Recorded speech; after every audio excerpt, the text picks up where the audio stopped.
tertúlias da Junqueira, da Cidadania 21. Antes de mais, agradecer profundamente aos nossos convidados por estarem aqui hoje connosco para esta tertúlia. E passo já a apresentar.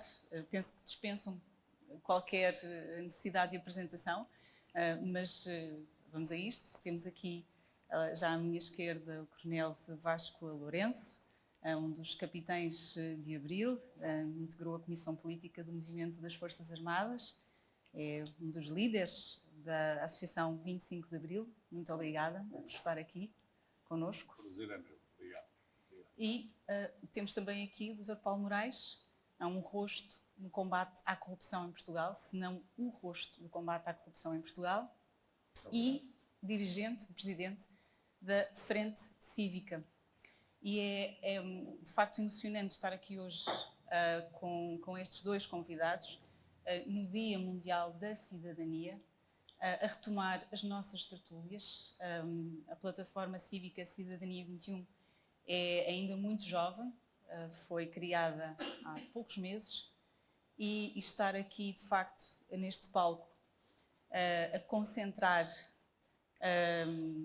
tanta cidadania e tanta vontade de fazer aqui um exercício do dever cívico e de pensar o que é isso do dever cívico e do exercício da cidadania é muito importante. Também é importante para mim porque, e isto é já uma nota pessoal também, mas eu sou de Abril e esperei para nascer em abril de 74 e, portanto, para mim, o 25 de Abril e os valores de Abril sempre tiveram muita importância. Na minha família sempre ouvia as histórias de como era viver em ditadura e não se podia falar de política e dos amigos que eram presos e que fugiam. Enfim, era de facto, essas são as lembranças que eu tenho e sempre valorizei viver em democracia e em liberdade. Nunca pensei de facto que fosse preciso lutar por ela todos os dias, como nós agora temos de estar a fazer. E pronto, e agora vai ser muito importante ouvir também algumas pessoas que têm a experiência do que foi também combater a ditadura e quem sabe também nos ajudarem e ajudarem as gerações também mais jovens a lidar com os tempos que vêm aí e com os tempos que já estamos a viver nesta altura. Mas vou passar aqui a palavra aos nossos convidados, que é muito mais importante ouvi-los hoje. Como é habitual nas nossas tertúlias, vamos ouvir primeiro aqui um bocadinho ter este espaço de debate e aqui com os convidados e depois passaremos naturalmente também a palavra à plateia para colocar algumas questões, comentários, de preferência dentro destes temas que nós vamos debater. E como sabem, esta é uma semana complicada, é uma semana em que temos aqui algumas notícias também inquietantes relativamente a nova legislação. Temos uma nova lei da censura, temos também aqui em preparação algumas medidas a nível europeu algo preocupantes, com certificados digitais e situações que de facto nos preocupam em termos de democracia. E começava pelo Coronel, como é que é viver, depois da revolução que protagonizou, viver em 2021 na atual condição, de vermos um retrocesso forte na democracia. Bem, boa tarde a todos, mais uma vez, e a todas. É um prazer estar aqui na Cidadania 21, com o meu amigo Paulo Moraes. Já posso dizer de longa data. Já tivemos várias coisas em comum. E falar de cidadania. Pois, o problema, eu ao ouvir a Elizabeth, recordava-me da afirmação que eu costumo fazer quando contacto com jovens nas escolas e noutros locais, para falar do 25 de Abril, que como nasceram e viveram sempre em liberdade, não têm a noção da importância da liberdade. Eu costumo dizer que a liberdade é como a saúde, Só quando ela começa a faltar é que nós começamos a sentir quão importante ela é. E eu costumo perguntar sempre a esses jovens, ou pedir-lhes, façam a vocês próprios uma pergunta. Será que eu aceitaria viver sem liberdade? Normalmente respondem todos, nem pensar nisso, pois é. O problema é que há sempre quem esteja disposto a tentar tirar a liberdade aos outros para ficar com ela só para si. A liberdade, como o Péricles disse, é um bem essencial para atingir a felicidade. A felicidade não é possível ser atingida sem a liberdade, mas o Péricles também acrescentou a seguir: para conseguir a liberdade é necessário coragem. E isso é uma das coisas que muitas vezes faltam. E, portanto, os cidadãos têm que se convencer que a liberdade exige uma vigilância e uma luta permanente para a manter e para não a perder, e têm que se convencer que não podem esperar que sejam os outros a tirar-lhes as castanhas do lume. Têm que ser eles a lutar por aquilo em que acreditam, pelos seus interesses. E a Elizabeth chamava a atenção a um pormenor que está sempre na ordem do dia e que é muito difícil de definir e de controlar, que é a relação entre liberdade e segurança. Liberdade e segurança. É sempre muito complicado ver quando é que a necessidade da liberdade coletiva obriga a algumas medidas de contenção daquilo que muitas vezes é libertinagem. Porque liberdade não é sinónimo de libertinagem. Para mim, eu não concebo liberdade sem responsabilidade. E o problema maior é que nós vivemos numa sociedade em que ninguém é responsabilizado por nada daquilo que faz, praticamente. Cometem-se as maiores tropelias a todos os níveis. Eu ouvi a apresentação do Dr. Paulo Moraes como o paladino da luta contra a corrupção. É uma chaga tremenda e eu, desculpem-me lá, ele hoje está-lhe muito bem atribuído o título, digamos assim, mas eu reivindico para mim o pioneirismo da luta contra a corrupção em Portugal. A primeira vez que em Portugal se tomou posição pública contra a corrupção que estava a existir, ainda o Dr. Paulo Moraes era uma criança e não andava nestas lides, foi em 1980, com um artigo que eu escrevi, 80 ou 81, que eu escrevi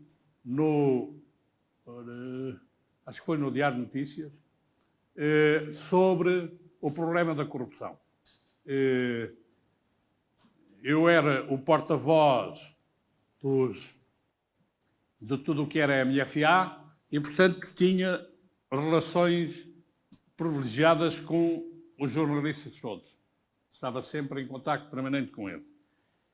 E começaram a chegar ao meu conhecimento casos de possíveis corrupção, com envolvimento de membros do governo, inclusive, e eu fui dando dicas a alguns jornalistas de confiança e dizia: olha, tem este caso, explore-o e escreva sobre ele. E eu ia e depois escrevia. E foram publicados vários artigos em vários jornais, portanto, uma panóplia diversificada de jornais, de casos de possível corrupção com envolvimento do governo. Mas o governo nada. Olhava para aquilo como vou para o palácio, não fazia nada. E então, eu primeiro tomei uma atitude, fui a uma comemoração, não sei se foi em 80 ou 81, do 5 de outubro, no Porto. Fiz uma intervenção lá, precisamente chamando a atenção para que uma das bandeiras dos republicanos era a luta contra a corrupção, e chamando a atenção para o que estava a passar em Portugal. Ninguém reagiu. Ninguém reagiu.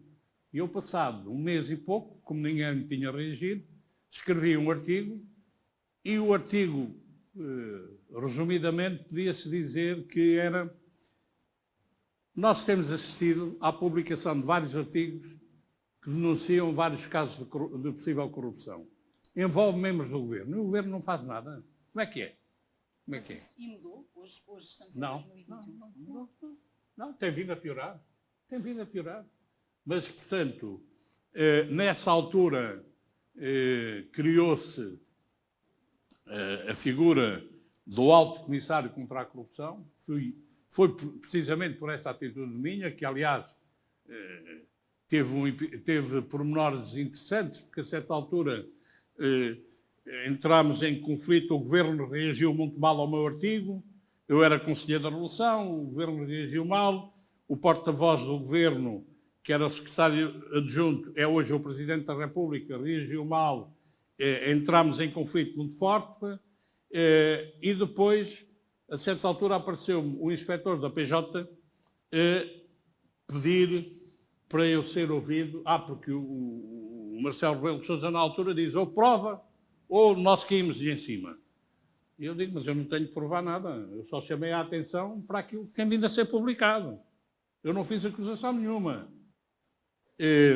Aparece-me o inspetor da PJ a pedir para me ouvir, porque tinha recebido instruções para levantar um processo sobre a corrupção, e eu perguntei-lhe, vamos esclarecer, vem pedir para eu provar aquilo que disse, tem a porta de saída ali, faça favor de sair, faça-me o pedido por escrito, que eu tenho a prerrogativa de lhe responder por escrito. Vem-me pedir apoio para eu lhe dar os dados que tenho sobre possíveis casos de corrupção. Sente-se, vamos falar.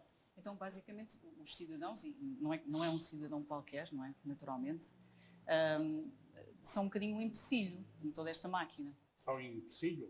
Sim, sim. Não, mas deixa-me só para ver como já em 1980 ou 81 as coisas não melhoraram muito, mas repare. E nós falámos e eu a certa altura disse ao inspetor da PJ, se você quiser eu não me importo de fazer um depoimento por escrito, em que lhe ponho os dados todos. Não se importa, eu agradeço muito. E eu fiz um depoimento com várias folhas, tinha muitos dados, fiz um depoimento por escrito.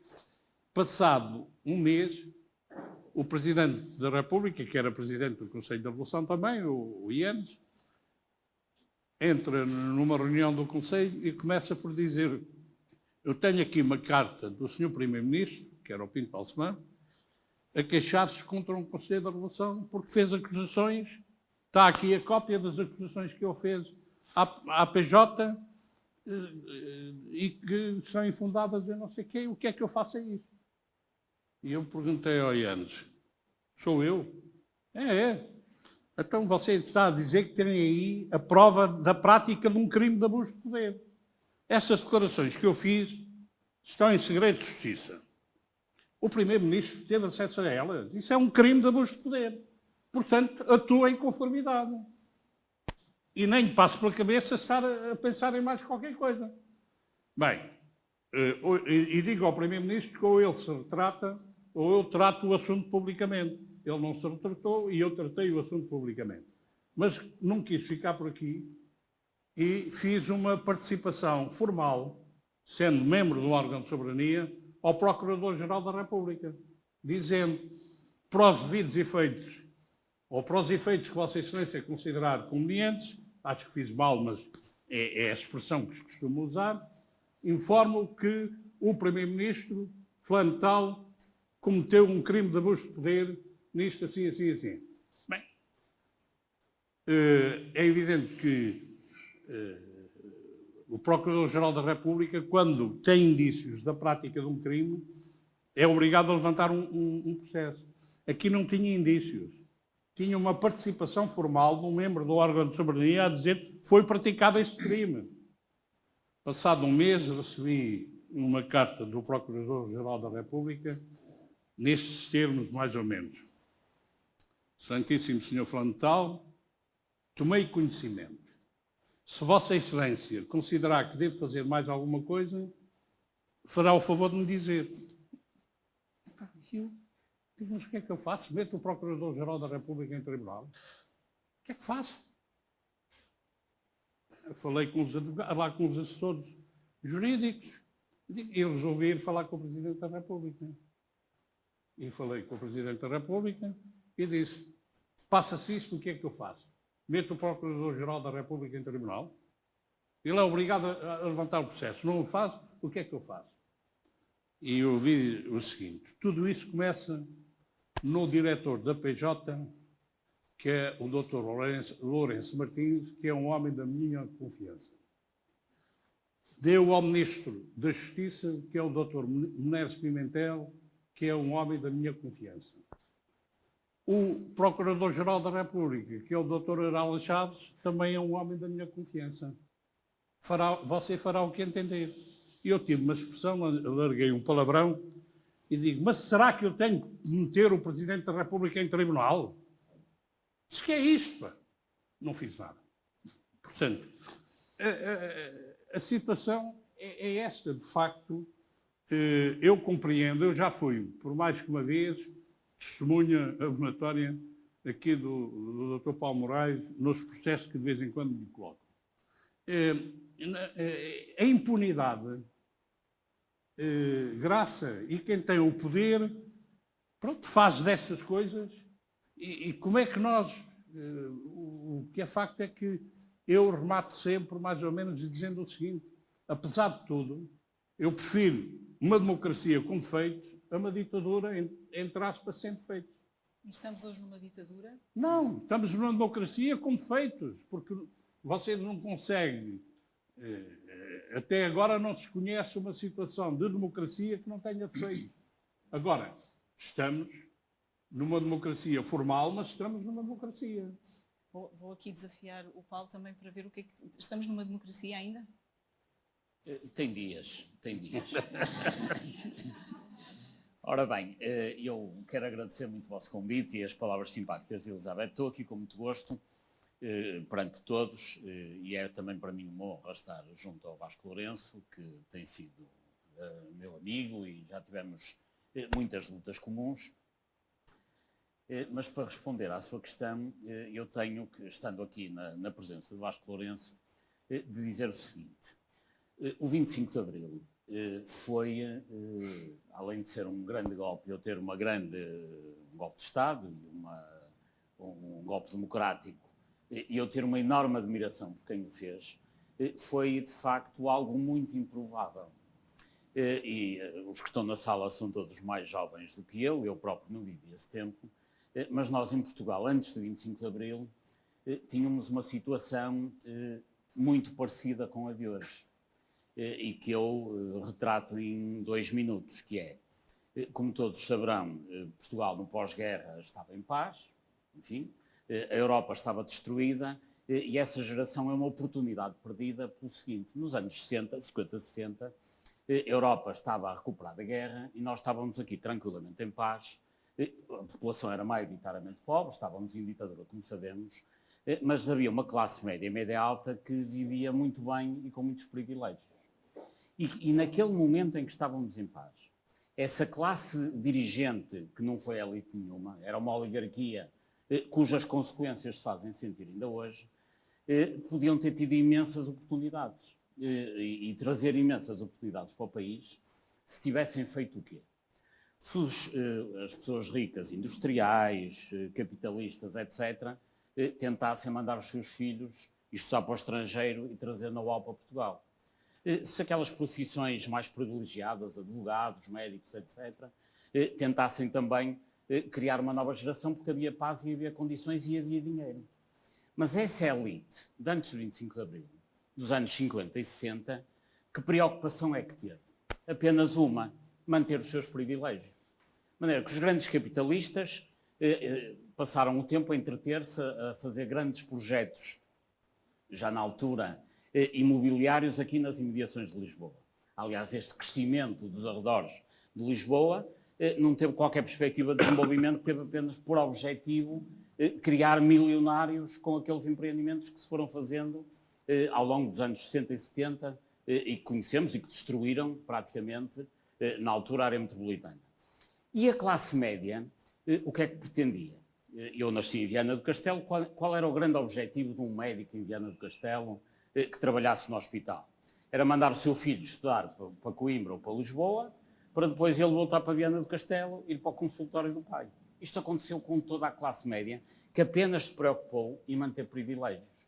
Então nós chegamos aos anos 70, é por isso que o 25 de Abril é um milagre, porque de facto toda a gente estava relativamente satisfeita com o regime. Porque os pobres, na sua situação, não tinham condições de participação cidadã, não tinham condições nem para comer, muito menos para pensar e para se revoltar. A classe média estava relativamente tranquila e com os seus privilégios. E os ricos também. E, inclusivamente, a própria oposição também já tinha ganho o seu sistema, o seu papel naquele sistema, que eram os velhos republicanos, que também já não conseguiam fazer revolução nenhuma. É por isso que eu acho o 25 de Abril, do pouco que eu conheço da história do mundo, é de facto um milagre. Um país da Europa, em que estavam todos relativamente satisfeitos, os que tinham capacidade de intervir. E os outros que passavam fome e frio, limitavam-se ou a ser pobres ou a emigrar para a França, para a Alemanha e assim sucessivamente. É por isso que dar-se o 25 de Abril, para mim, é um milagre que todos temos que agradecer aos capitães de Abril e temos que agradecer também algo de muito importante, que foi os documentos que nos deixaram, o caderno de encargos com que chegaram no 25 de Abril. Desde logo o programa do MFA, o programa do Movimento das Forças Armadas, que devia ser lido nas escolas primárias e revisitado por todos nós. Bom, e digamos, a sequência do programa do MFA, que é a Constituição de 76, no fundo são os dois documentos fundacionais do regime, programa do MFA e Constituição. Ora, o que acontece hoje, passados estes 40 e tal anos, é que infelizmente nós estamos numa situação exatamente igual à que vivíamos em 72. Ou seja, as elites portuguesas, que têm hoje outras características, enfim, são outras em algum sentido, noutros não serão, aquilo que querem é manter os seus privilégios. E, portanto, o grande objetivo dos grandes quadros da administração pública é conseguir que os seus filhos sejam quadros da administração pública, nem que para isso tenham que fazer assim uns truques, entrar no PS ou sair do PSD, enfim, que são o grande centro de tráfico de influência em Portugal. Ou seja, o tráfico de influências antigamente fazia-se na União Nacional. Agora a União Nacional são duas, mas no fundo o sistema é muito semelhante. E os grandes capitalistas, curiosamente, muitos deles têm os nomes que já tinham os seus tios e tios-avós, que eram quem dominava o país antes de 25 de Abril. Porque assim, a família Salgado Espírito Santo não chegou a Portugal nos anos 80. Em boa verdade, já chegou no princípio, final do século XIX, princípio do século XX. Mas o poder que a família Salgado tem hoje, eu não disse que tinha hoje, estou a dizer que tem hoje, no momento em que falamos, o poder que Ricardo Salgado mantém era o poder que o tio dele, Manuel Ricardo Espírito Santo, tinha, juntamente com o Dr. Salazar, antes de 25 de Abril. E quem fala de Salgado, fala da família Melo, fala da família Champal e sucessivamente, ou seja, os grandes capitalistas mantêm os mesmos privilégios que tinham antes de 25 de Abril. A classe média e média alta, a que se chama elite, indevidamente, no meu ponto de vista, tem também por objetivo manter os privilégios para os seus familiares, amigos e afilhados. É evidente que isto proletariza-se um pouco e digamos que este tipo de tráfico de influências hoje até se vulgariza de uma forma quase generalizada. E é por isso que eu tenho hoje uma certa angústia, quer pela geração que nos anos 60 podia ter feito Portugal dar um grande salto, anos 50, 60, eu discuti isto com o meu pai, quer dizer, penso que é sabido, eu próprio sou de uma família privilegiada, com recursos, no Alto Minho, e portanto eu também sou um produto desse tipo de situações. Mas o que é facto é que essa geração é uma geração que gera uma oportunidade perdida e a atual é exatamente igual. Porque os documentos do programa do MFA e da Constituição que levariam a que nós tivéssemos hoje uma sociedade mais justa, com redistribuição de recursos, sem corrupção, sem dinheiro desbaratado nem é bem desbaratado, desviado, era a expressão que eu estava a pensar, para os grandes grupos económicos. Nós hoje não temos isso. As pessoas não fazem, talvez, ideia, mas a corrupção em Portugal hoje chegou a um nível que é incomparável em qualquer país da Europa. Porquê? Porque, por diversíssimas razões, mas vou só dar aqui 3. A primeira é que faz-se corrupção sistémica nos órgãos do poder. Ou seja, nós chegamos ao governo, a este e aos anteriores, chegamos ao Parlamento e temos um conjunto de atores cujo objetivo é estar lá para canalizar recursos públicos para o setor privado. Enfim, eu estaria aqui a dar exemplos a noite toda, a tarde e a noite, mas vou só dar um para ilustrar o que é que eu quero dizer. Os meus amigos, se forem consultar o site do Parlamento e forem à Comissão de Obras Públicas e Economia, que é uma das mais importantes, veem que o Presidente, que é deputado na Comissão de Obras Públicas, é ele próprio industrial de obras públicas. Chama-se Topa e é do PSD. E o Vice-Presidente chama-se Pedro Coimbra, é do PS, e o que é que ele faz cá fora? É também industrial de obras públicas.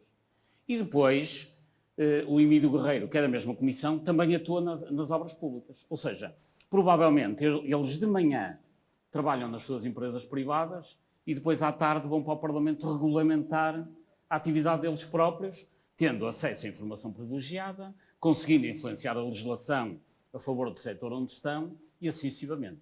Portanto, isto é um exemplo, como lhes disse, eu daria 20 ou 30, mas dou só este para ilustrar o que quero dizer.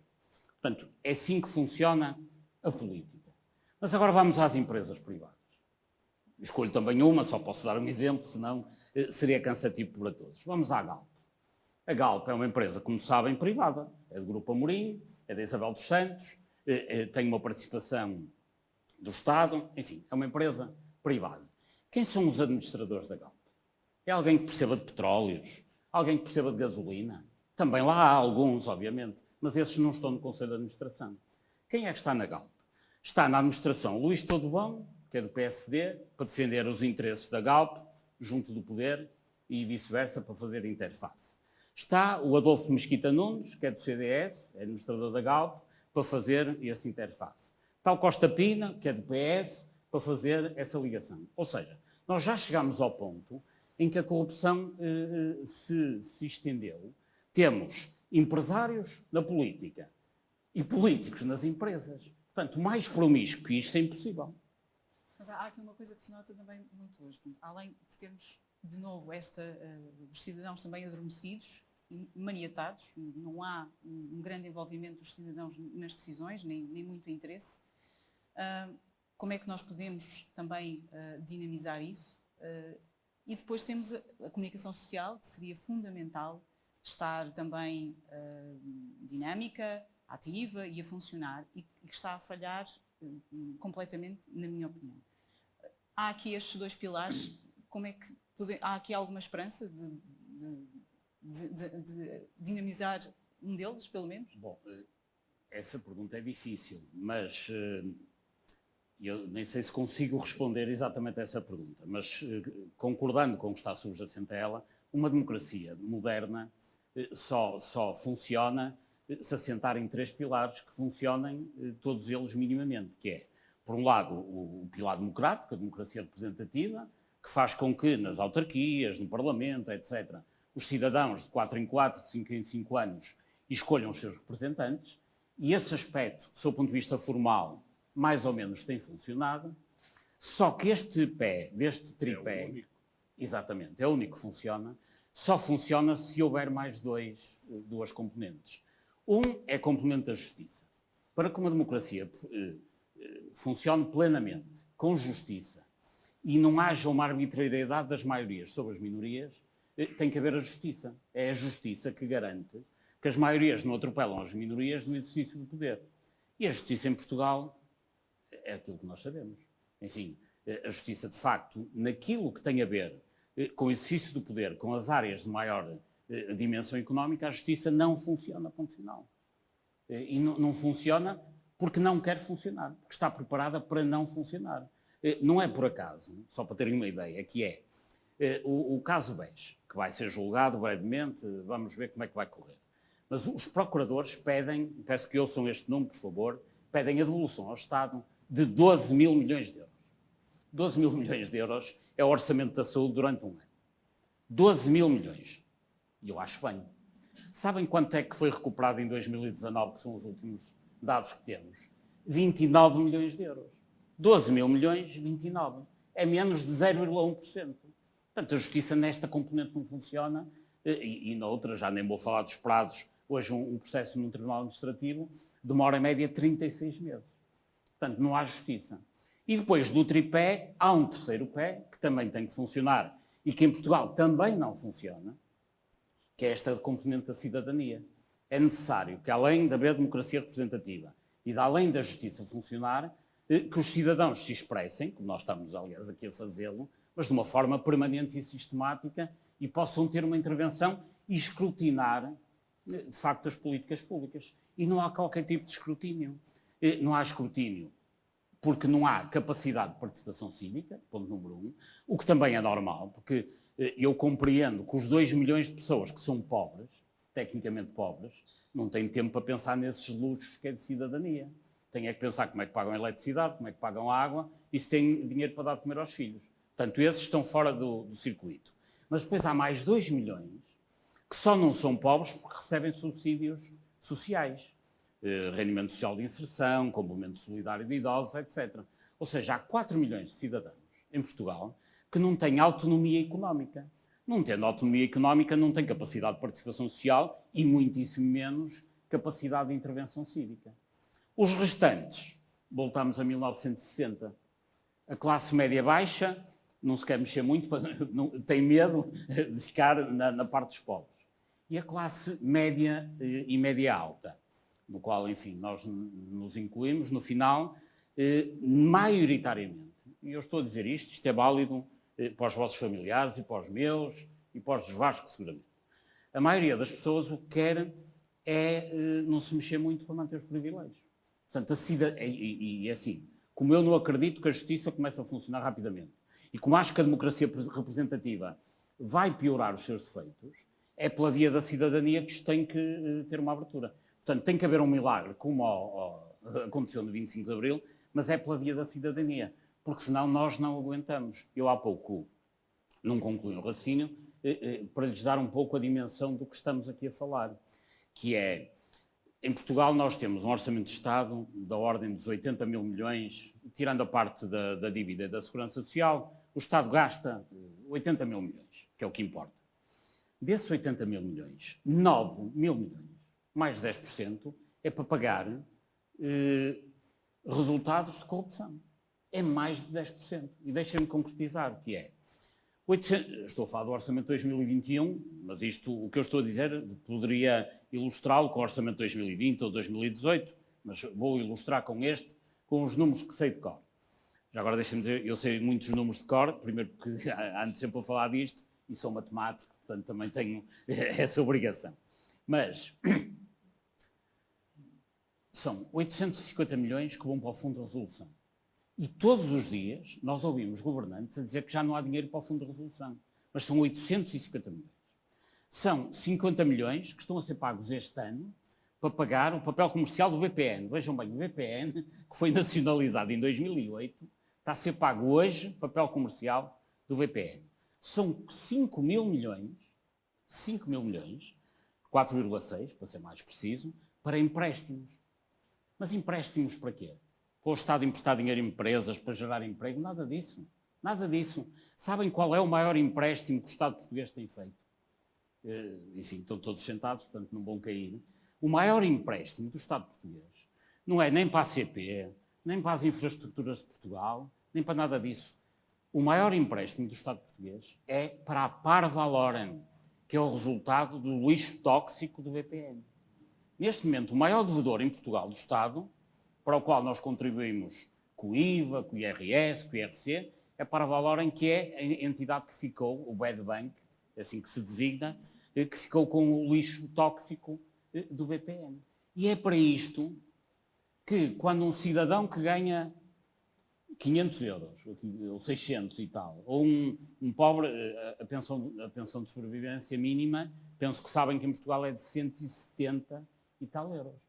Pois a senhora que recebe uma pensão de 170 e tal euros, vai a um café e paga IVA no pão para pagar o empréstimo para as moscambilhas que andaram fazendo no BPN em 2000 e tal. E, portanto, isto não pode acontecer, isto não se permite. É assim, em boa verdade,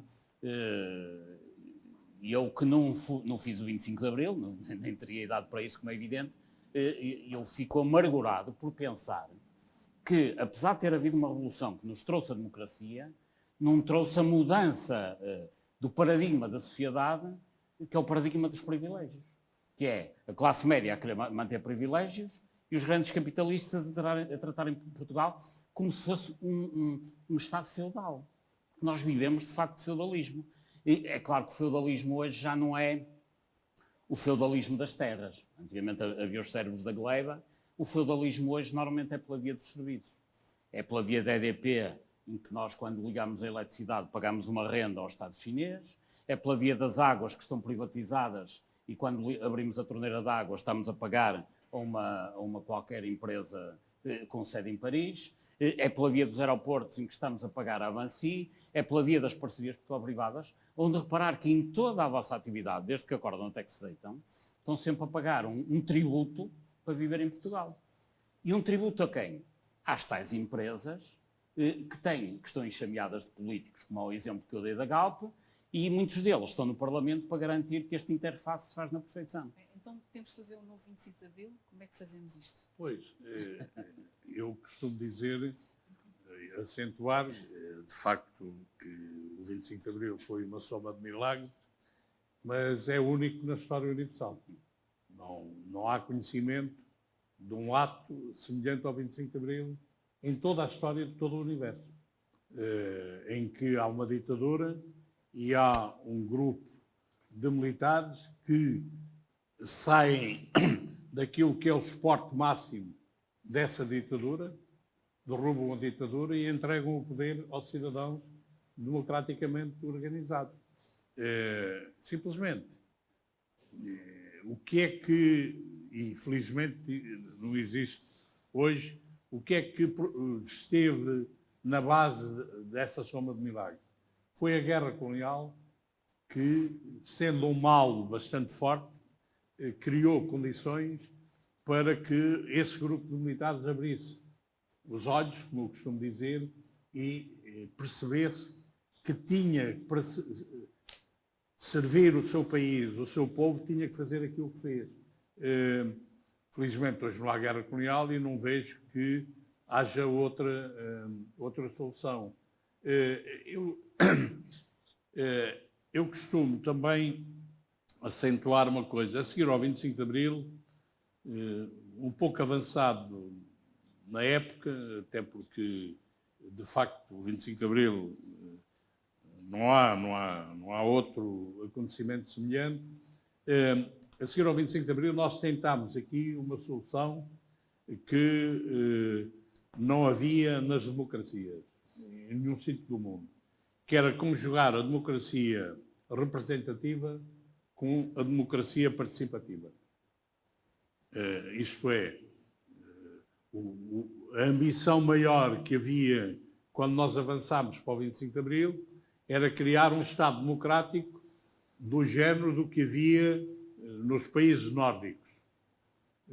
Portanto, mas depois aqui em Portugal tentou-se no terreno, através das organizações populares de base, tentou-se conjugar a democracia representativa, que tem que ter sempre representantes, chamem-se partidos como se chamam, ou chamem-lhes autocarros, chamem-lhes aquilo que quiserem, mas numa democracia representativa tem que haver sempre quem represente os cidadãos, mas tentou-se conjugar isso com a democracia direta. Simplesmente não fomos capazes. E quando digo não fomos, é os portugueses. Houve aqui um aspecto que, enfim, eu considero que é onde há o maior falhanço da democracia em Portugal, está nos partidos políticos.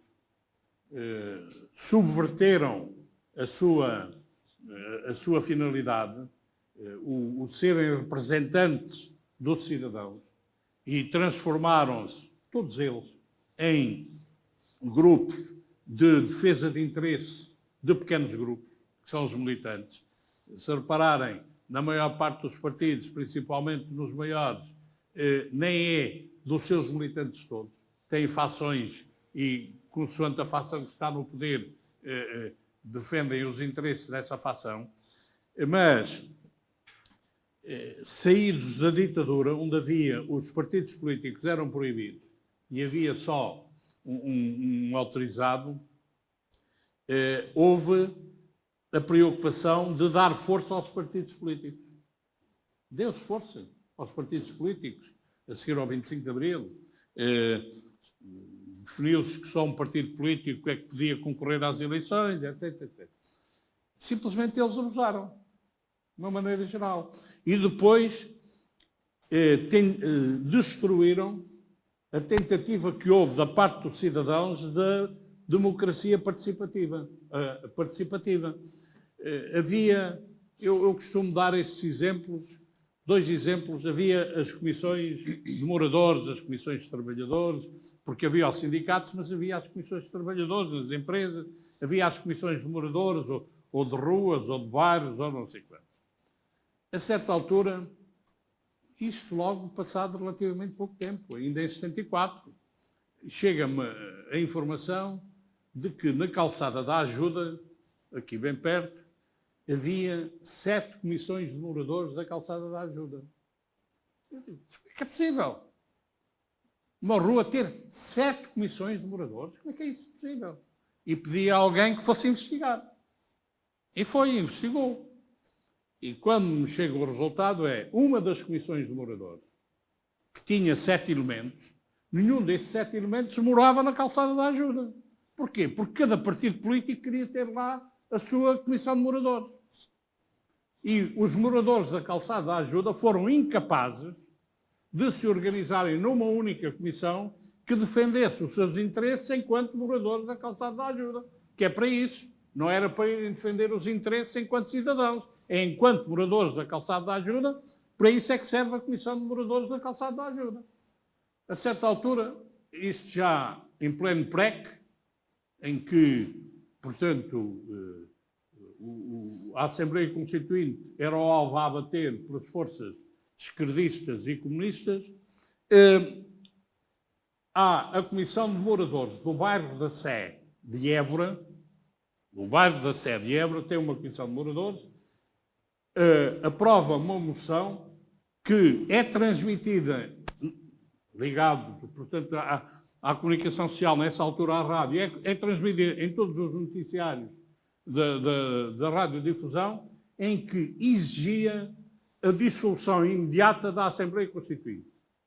Reparem, a Assembleia Constituinte tinha sido eleita, era um dos grandes objetivos do 25 de Abril, tinha sido eleita enquanto para as eleições, entre aspas, que tinha havido em outubro de 73.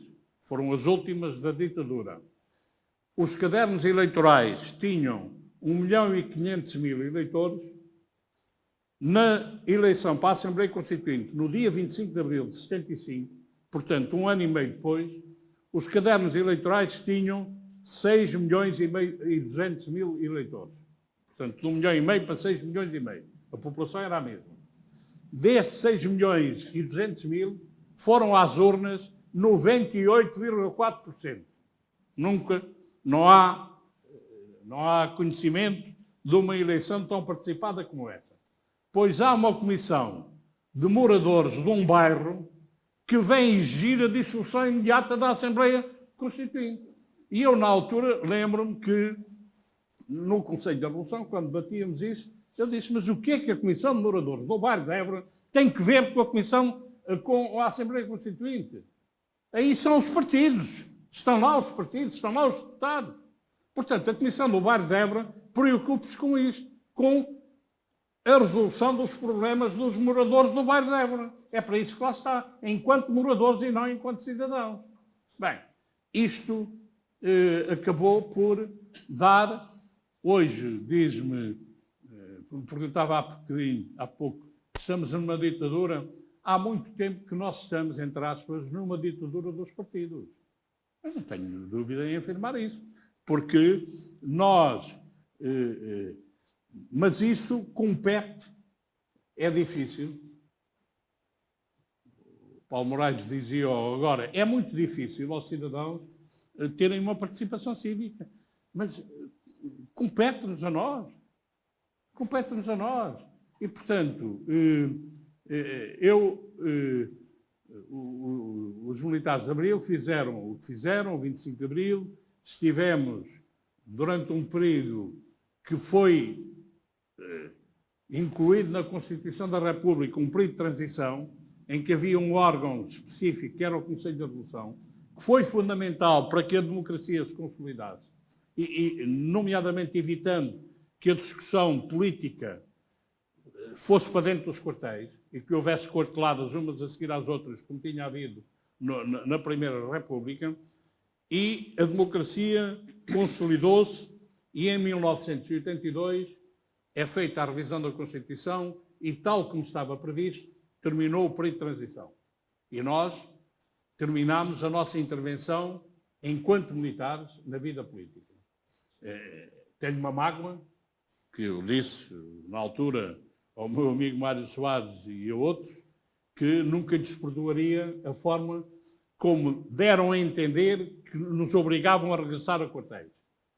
Fomos nós que quisemos regressar a quartéis, terminar, estava previsto, mas houve tentativas de continuar o período de transição e fomos nós que dissemos não, está previsto terminar quando houver a revisão da Constituição e há condições para terminar isso.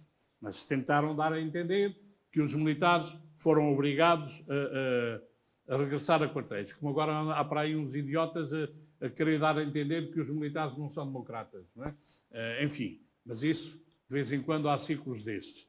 Mas o que é facto é que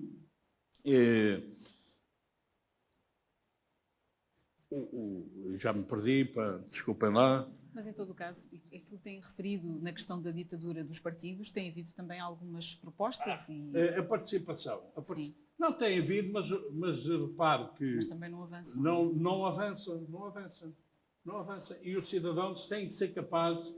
eu estava a dizer, e então decidimos organizar a Associação 25 de Abril. Porquê? Porque nós tivemos... Eu, enfim, posso assumir-me como o pai da criação da associação, sou o sócio número 1, sou o presidente da direção desde que ela existe.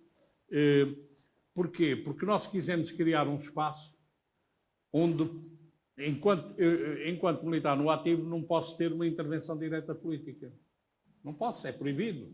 E eu aceito essa redução de liberdade. Agora, no campo cívico e no campo cultural nós podemos intervir. E então criámos uma associação de natureza cultural e cívica para poder intervir na defesa dos valores de Abril. E mais, depois tive outra preocupação. Qualquer ditadura só se aguenta se controlar os aparelhos de força, ou as Forças Armadas ou as Forças de Segurança. E para controlar melhor isso, qualquer ditadura faz isso, e em Portugal antes também se fazia, tem que isolar os agentes dessas forças de segurança da generalidade da população. Porque se eu precisar de utilizar uma força de segurança para dar umas bastonadas ali numa população, é totalmente diferente. Eu mandar dizer ao polícia ou ao militar, vai lá dar umas bastonadas ali naquele tipo que não conhece lado nenhum, ou vai lá dar umas bastonadas no teu amigo ou no teu familiar. E, portanto, a minha preocupação, e que consegui fazer vencer, é que na Associação 25 de Abril criássemos um espaço onde fosse possível a interligação entre militares e civis. E hoje nós temos na Associação 25 de Abril sensivelmente o mesmo número de sócios civis e militares. Portanto, é uma associação aberta que não tem só militares, porque é uma associação onde as pessoas podem intervir. Fazemos aquilo que podemos. Agora, o que é facto é que o que podemos é muito pouco. para as necessidades. E, portanto, às vezes apetece revoltar-nos. Mas eu continuo, apesar de tudo, continuo a dizer, ainda prefiro uma democracia com defeitos a uma ditadura sem defeitos nenhuns, porque as ditaduras têm muito mais defeitos do que as democracias. Muitas vezes dizem-me, e isso já me aconteceu muitas vezes, situações desse estilo, eu criticar ou o Presidente da República, ou o Primeiro-Ministro, ou não sei o quê, dizer, mas tu estás a criticá-lo, mas depois acabas por apoiá-lo. E eu digo, bem, se o Presidente da República fizesse sempre aquilo que eu acho que ele devia fazer, o Presidente da República era eu, não era ele. Portanto, o que interessa é fundamentalmente a resultante. Isso adormece-nos. Eu sei que aqui o meu amigo Paulo Moraes me é crítico em algumas situações destas. Adormece-nos, mas qual é a alternativa? E o Paulo, que também lidera Qual é a Frente alternativa? Cívica, também sabe que de facto tem muita experiência que nos pode partilhar connosco do que é isso de tentar pela cidadania também intervir na sociedade, não é? O problema é que hoje é muito difícil, porque mesmo no campo político, como disse o Vasco Lourenço, eu concordo, nós vivemos numa ditadura de partidos. E, portanto, os partidos que deveriam ter, em Portugal, estou a falar de Portugal, que deviam ter sobre as diversas matérias posições diferentes, têm aqui, além, posições diferentes. Mas no que tem a ver com questões de ordenamento de território, ambiente, contratos públicos, obras públicas, em síntese, negócios, têm posições sempre comuns. E, portanto, não fica ninguém para defender os cidadãos. Ou seja, quando nós assistimos a verdadeiras situações, sobretudo na área do urbanismo, em que se destruiu a paisagem de Portugal nos últimos 25 anos, para quê? Para gerar apenas mais-valias para grandes grupos económicos, porque em termos de qualidade de vida adiantam muito pouco. Só para dar este exemplo, na área do urbanismo, que é talvez a área da corrupção mais dramática. Sempre foi. E já era antes de 25 de Abril. Aliás, eu recordo algo que gosto sempre de recordar, que é no programa do Movimento das Forças Armadas, na primeira página, uma das medidas de implementação imediata é o combate à corrupção e à especulação. A corrupção era de caráter geral, a especulação era corrupção na área, sobretudo empresarial, mas sobretudo imobiliária. Qual é o problema na área urbanística hoje em Portugal? É que promotores imobiliários com capacidade de influência política conseguem comprar um terreno qualquer, sem capacidade construtiva, em reserva agrícola, reserva ecológica, e, se tiverem influência política na Câmara lá do Conselho, conseguem transformar aquilo em terreno com grande capacidade construtiva, com um fortíssimo coeficiente de ocupação de solo, é assim que se designa, e, portanto, num sítio onde se podiam fazer 2 andares ou 0, vão fazer 20 andares. E para falar de casos concretos, em Valongo, num local onde não se podia fazer absolutamente nada, há um terreno que é vendido às 4 da tarde por 4 milhões de euros a um promotor imobiliário e ele vende ao fundo, passado meia hora, por 20 milhões. Portanto, passou de 4 milhões para 20 milhões naquilo que é hoje o maior centro logístico de Jerónimo Martins em Portugal. Ora bem, um negócio que transforma um bem que vale 4 milhões em 20 milhões, quer dizer que são valorizações de 500% e 600%. E em Portugal só há 2 negócios que permitem isto, que é o urbanismo e o tráfico de droga. Com a vantagem para o urbanismo que é legal. É que, apesar de tudo, no tráfico de droga, de vez em quando, há umas apreensões e umas prisões. O que é que acontece a um promotor imobiliário que valoriza um bem em 500%? Normalmente leva uma medalha no 10 de junho ou então a medalha no Dia da Cidade, porque nunca é, obviamente, preso. Isso em Portugal não existe. Ora bem, e neste tipo de matérias, e noutros, aqui os partidos entendem-se perfeitamente, mas com que objetivo? Tirar dinheiro do bem comum para benefício particular. E, de facto, nesta ditadura de partidos, os partidos do regime, ao nível do urbanismo, do ordenamento de território, da banca, etc., têm utilizado os mecanismos legais para quê? Para tirar dinheiro à comunidade para benefício particular. É que ainda por cima isto vai, e voltamos ao 25 de Abril, vai ao ponto de violar todos os princípios defendidos no 25 de Abril e na Constituição de 76. Eu convidava-os a todos, se tiverem tempo e paciência, mas é pequenino, a nossa Constituição é muito programática em questão de impostos. E então, em 76, e bem, definiram fazer um artigo a dizer quais são os impostos. É o artigo 104 da Constituição. Lê-se em meio minuto, não precisa de tanto, que diz quais são os impostos que temos em Portugal. Impostos sobre o rendimento das pessoas singulares, rendimento das empresas, património e consumo. Não é novidade para ninguém. Mas agora, eu vou só dar um exemplo, senão não saímos daqui também mais uma vez. Os impostos sobre o consumo dizem o seguinte: os impostos sobre o consumo devem onerar os bens de luxo. Por forças partidárias e de empresas, o que acontece neste momento é que o IVA da eletricidade na nossa casa é de 23% e uma estadia no hotel de 5 estrelas é de 6%.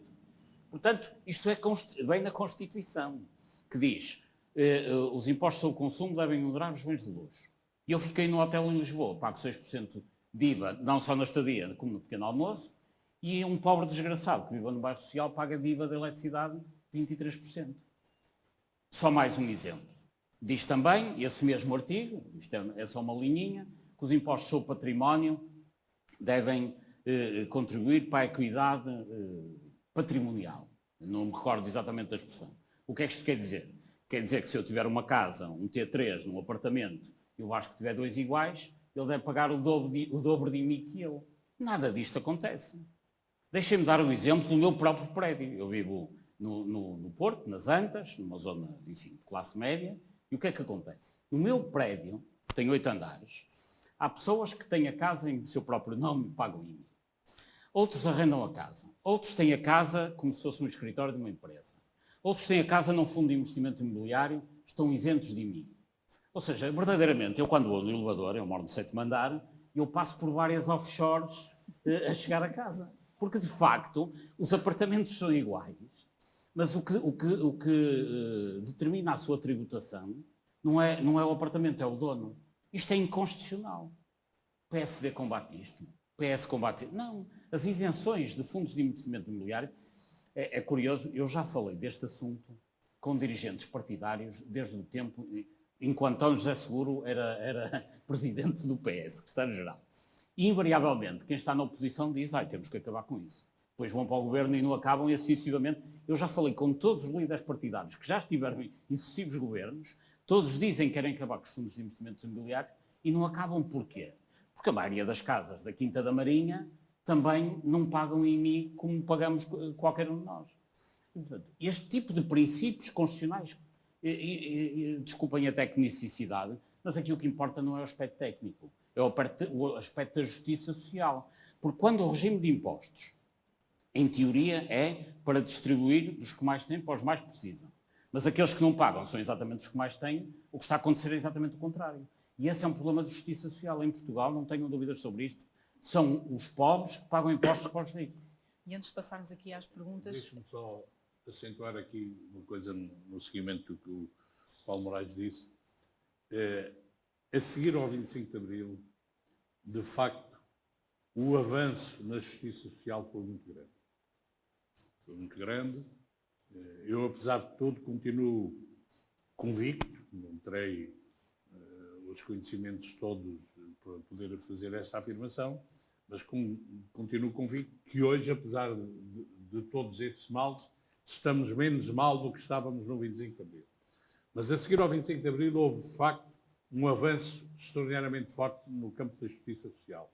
E é precisamente esse campo, aquele que me magoa mais ver como é que, depois daí, dos avanços que se deram, os recursos que se têm vindo a dar. De facto, eu costumo dar um exemplo também que se percebe bem. A seguir ao 25 de Abril, lutou-se muito para que o leque salarial fosse da ordem do 1, dizia-se, mas se chegasse ao 1 para 10 era ótimo, mas 1 para 15, 1 para 20. Isto é, o vencimento máximo ser 20 vezes o vencimento mínimo. Pois hoje nós sabemos que é 1 para 5 mil, ou 1 para 10 mil, quer dizer, portanto, esse leque salarial, de facto, foi uma coisa absolutamente incrível. A minha convicção, porque este problema não é só português, e já disse isto várias vezes, já o venho a dizer há algum tempo e, portanto, já começo a ficar desiludido porque está a acontecer muito mais tarde do que eu previa. Isto a continuar, não pode continuar no mundo assim. Não pode haver 99% a ter 1% da riqueza e 1% a ter 99% da riqueza. Não pode.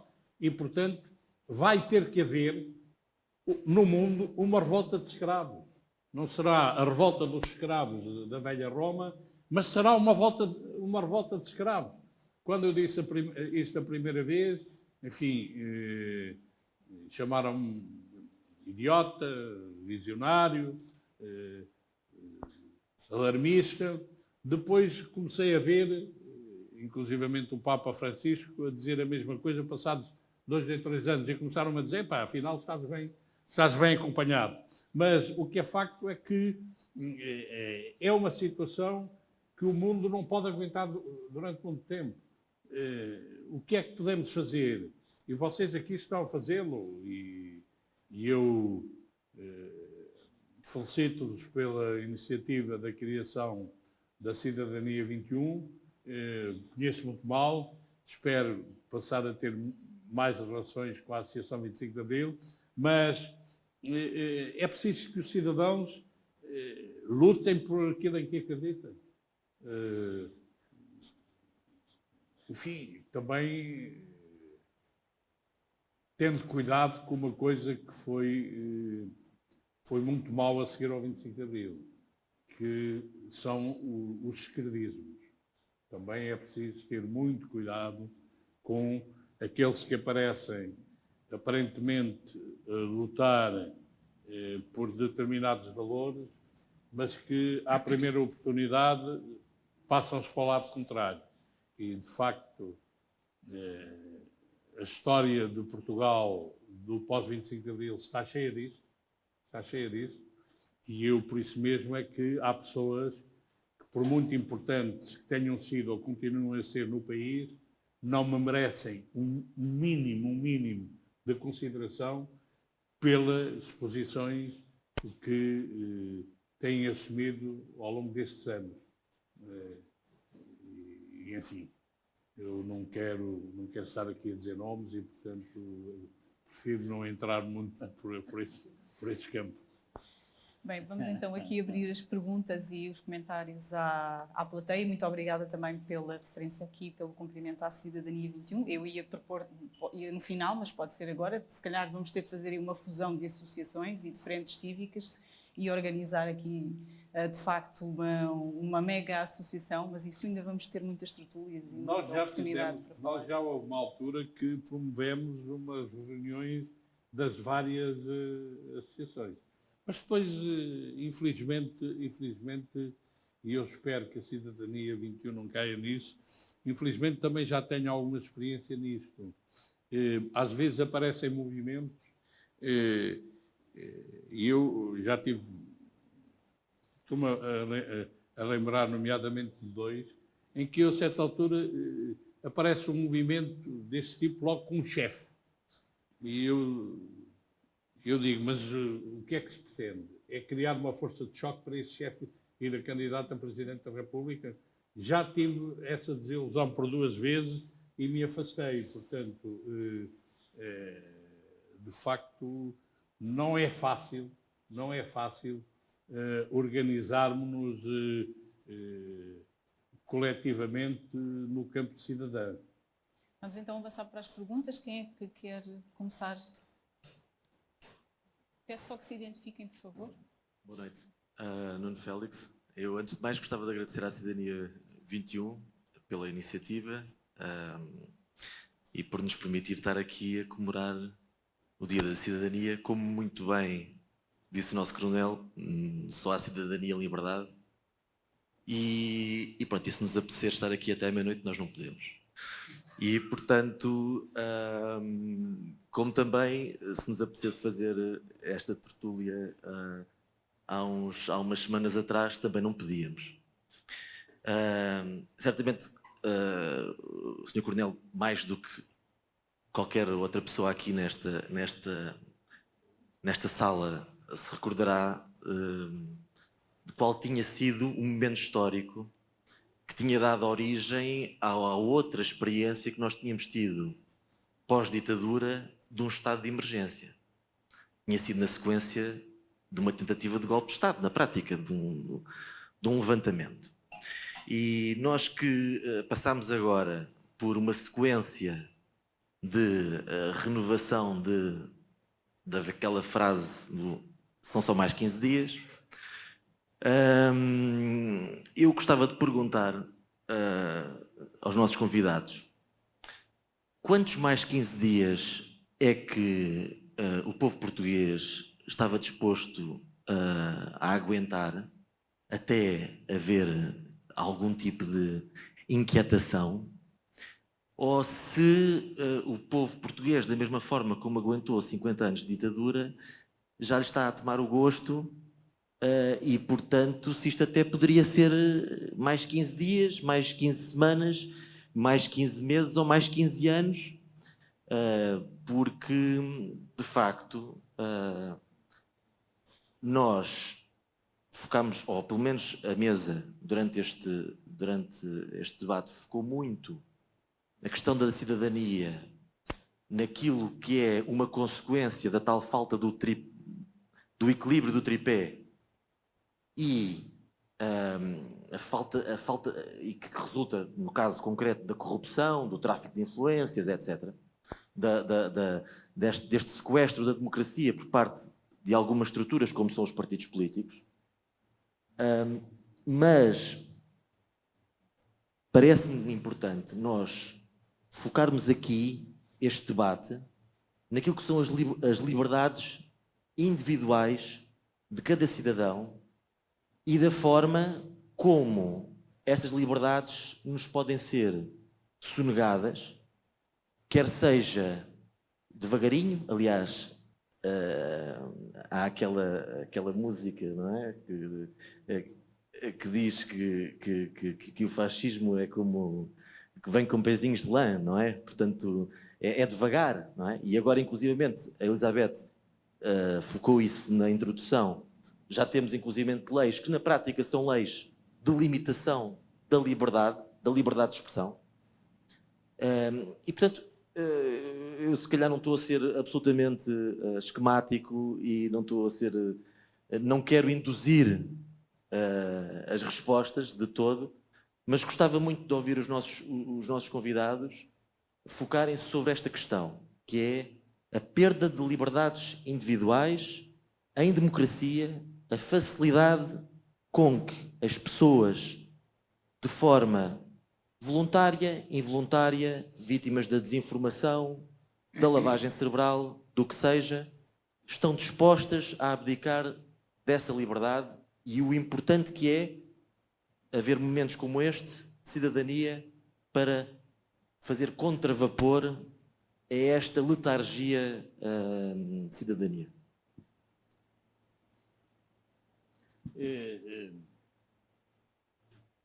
Enfim, as questões que levantou davam para uma longa reflexão e até para além da meia-noite, mas eu vou tentar ser sintético abordando apenas um pequeno aspecto, que é o problema da liberdade de expressão e de informação, que é um problema gravíssimo em Portugal. Porque, de facto, grande parte da informação não chega às pessoas e não chega deliberadamente porque há realmente um sistema de lavagem cerebral sistemático em Portugal. Não haja dúvidas sobre isso. Algumas destas questões que eu foquei na intervenção anterior, penso que alguns conheceriam, outros não, mas eu próprio já falei de algumas destas questões até na televisão. O problema é que, e aqui é que é o aspecto central, nós temos que ter em linha de conta a proporção, nomeadamente, juntamente com as audiências. É que algumas das questões que eu abordo aqui, falo às vezes, por exemplo, no Negócios da Semana, do Zé Gomes Ferreira. Só que Negócios da Semana, com uma boa audiência, tem 60 mil espectadores. E depois vai um ministro qualquer ao telejornal, às 8h10, dizer que está tudo bem, não há dívida nenhuma à parva hora, mentindo muitas vezes, e é visto por 1.300.000 pessoas. 60 mil, 1.300.000. E, portanto, naquilo que verdadeiramente conta, em termos de influência da opinião pública, nós estamos num sistema de lavagem de cérebro sistemático. Porque, é assim, nós estamos aqui, estamos a falar livremente. Não vai aparecer aqui ninguém, espero eu, para nos prender. Muitas vezes eu próprio, aliás, muitas vezes dizem-me isso, mas tu dizes tudo o que queres. Pois é, só que eu digo que quero, e nomeadamente isto de informação, para 70 mil pessoas, ou 60 mil. E depois vai um ministro, ou governante, ou parlamentar, seja quem for, às 8h10 e diz exatamente o contrário. Nem que seja uma mentira gigantesca, e está a conseguir influenciar 1 milhão e tal mil pessoas. E o que acontece é que, nos canais de sinal aberto, em que de facto o que passa é novelas, futebol e uns telejornais lá ensanduichados para lavar o cérebro às pessoas, de facto, há uma manipulação da opinião pública perigosa, porque depois não há contraditório. Não há capacidade de haver contraditório, porque, aliás, é um problema que falávamos no início, que é um problema de pensamento único. Se hoje ligarem as televisões às 8 da noite, agora já é tarde, mas se tivessem ligado, na RTP1, na TVI e na SIC, todos estão a dizer que Portugal é o máximo porque já vêm os ingleses passar férias ao Algarve. Pronto, é a narrativa, que é uma palavra que eu não gosto, de hoje. Ou seja, os portugueses têm que ir todos para a cama a pensar que vem aí o oásis porque os ingleses já podem fazer férias no Algarve. É a lógica do pensamento único. Porque entre um jogo de futebol e uma telenovela, passa-se esta mensagem, portanto está muito bem estudadinho. Bom, isto é lógica, desculpem a expressão, é lógica do triunfo dos porcos do Orwell, que é mensagens sistemáticas, e hoje à noite, a maioria das pessoas que são acríticas, e nem tem que ser mais, só tem este tipo de informação e vão saber isto. E amanhã à noite a informação será outra, que os carros a gasóleo são melhor que a gasolina ou vice-versa, e de facto há sistemas sistemáticos de lavagem de cérebro, com a agravante que nós temos aparentemente uma multiplicidade de canais, mas todos dizem a mesma coisa porque está muito bem instrumentalizado. Assim, Inglaterra não é assim, enfim, não sei se frequentam canais estrangeiros, mas se virem à mesma hora, às 8 da noite, o noticiário da Sky e da BBC, não falam dos mesmos assuntos pela mesma ordem. Cá os alinhamentos são todos iguais. Se juntarmos a isto o facto de quando alguém fala com uma voz um pouco mais audível, não só não é protegido, como é, enfim, sacrificado, eu, modéstia à parte, enfim, não sei se... Eu tenho sido alvo de muitos processos por difamação, porque algumas das coisas que digo, de facto, são ouvidas e depois há uma maçada. E lá vêm os processos de difamação, ofensa à pessoa coletiva, enfim, o que for. Aliás, o Vasco Lourenço tem sido minha testemunha em alguns desses processos, que são uma forma também de cercear a liberdade de expressão e de informação. E estamos a falar de coisas, enfim, eu em cada momento tenho um que me preocupa mais, se me permitem aqui a nota. Neste momento, o processo que me preocupa é algo que nem sequer deveria haver processo, mas vou-lhes contar, que é, em Angola há um vice-presidente que se chama Brunito de Sousa, que casou a filha. E a filha, chamada Naulila Diogo, gastou nos vestidos de casamento $200 mil. $200 mil. Em Angola, onde, como sabem, morrem crianças no meio da rua. Eu referi isto em vários locais e, portanto, neste momento, tenho uma queixa que já deu lugar a uma acusação, já pedi instrução do processo, a coisa está a avançar. Se chegar a um julgamento, lá irei pedir aqui ao Vasco Lourenço para ser minha testemunha, enfim. Isto é lento e há de correr. E assim, e até estou a falar de um dignatário de um país estrangeiro. Que apoio é que eu tive das autoridades portuguesas pelo facto de haver um vice-presidente de outro país que vem aqui tentar calar uma pessoa? Zero. Tive pressões de deputados a ver se eu me calava e não falava mais disso. Razão pela qual cada vez que falo dá-me mais gozo, e por isso o fiz agora. Mas enfim, neste momento o processo é este, amanhã há de ser outro qualquer, e convenhamos que não há muita possibilidade, a maioria das pessoas não tem capacidade de se defender. Eu penso muito, eu estou aqui a falar desta circunstância. Agora imagino um cidadão qualquer que numa pequena terra por esse Portugal se lembre de falar mal do Presidente da Câmara. Se leva com um processo de difamação, como é que ele se sente? Não tem dinheiro para advogado, nem sabe como é que isso se faz.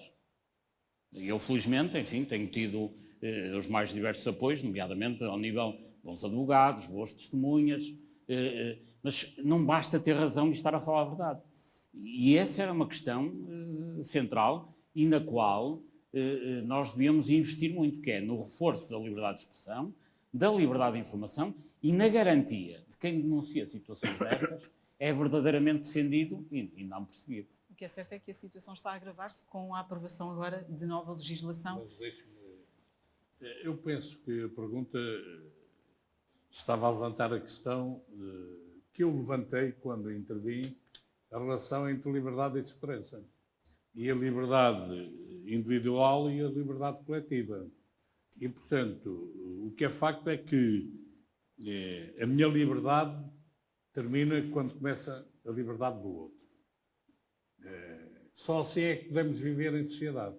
Só assim é que podemos viver em sociedade. E por isso, e tem que haver regras. E tem que haver regras. E os Estados e a democracia está organizada com regras. E, portanto, há poderes para definirem algumas coisas. E eu não posso aceitar que, porque eu quero não usar máscara, porque eu quero sair cada vez que me apetece, porque eu quero fazer o que fizer, exigir ao poder que aprove isso. Quer dizer, há regras.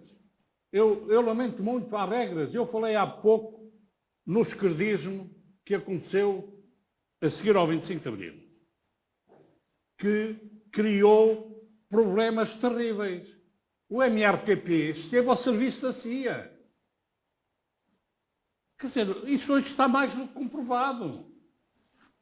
Mas os tipos do MRPP, grande parte deles, enfim, hoje está num banco, mas foi o não sei quem na Europa, o Zé da Europa, pá, e não quero ofender o Zé Travassos. Mas, de facto, a questão é esta. E, por isso, nós vivemos, ou queremos viver em sociedade, e aí temos que aceitar as regras. Eu garanto-vos que fico... Eu, por exemplo, se há alguma coisa na vida que me custou fazer, foi o ano passado, não ir à Assembleia da República à comemoração do 25 de Abril. Mas não havia condições para isso. E eu não fui. Portanto, eu lamento, posso estar a ser politicamente incorreto ou pouco correto, mas acho que nós vivemos numa sociedade que tem regras. A sociedade, a democracia define quem é que define as regras e, portanto, não podemos, a certa altura, cada um de nós querer, mas eu tenho o direito de fazer aquilo que quiser. Está bem? Como? Mais perguntas?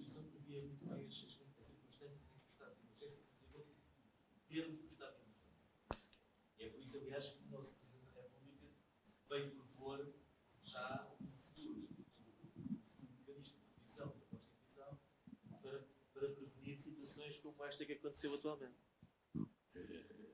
É que, isto agora, para que fique registado, eu não quero entrar aqui em diálogo, mas acho que o Coronel percebeu perfeitamente qual é que era a minha posição. A Constituição determina o tempo pelo qual um estado de emergência deve ser decretado.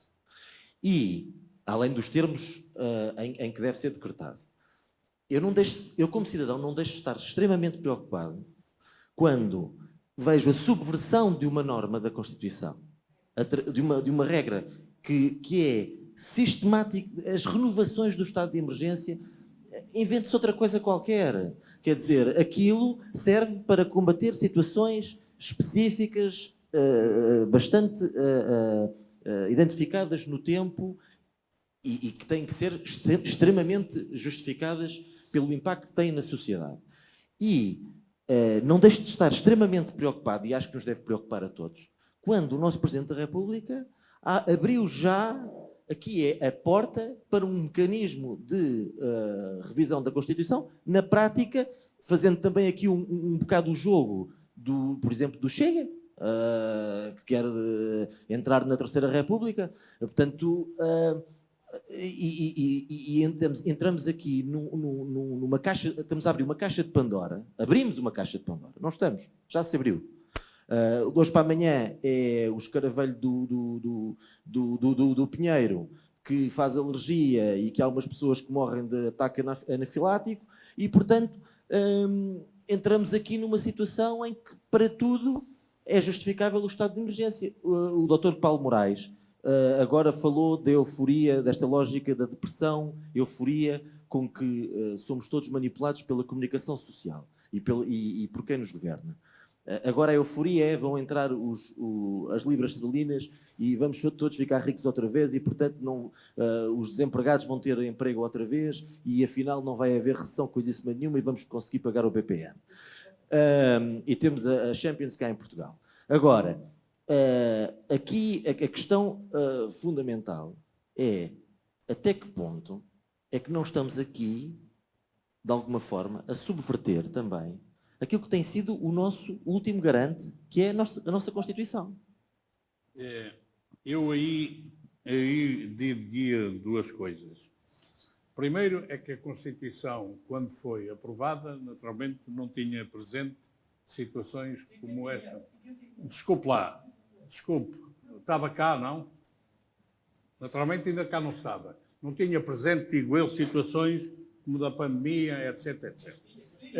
E depois eu tenho um princípio, eu sei que não é politicamente correto, tenho tido muitas discussões com muitos amigos quando digo aquilo que vou dizer agora.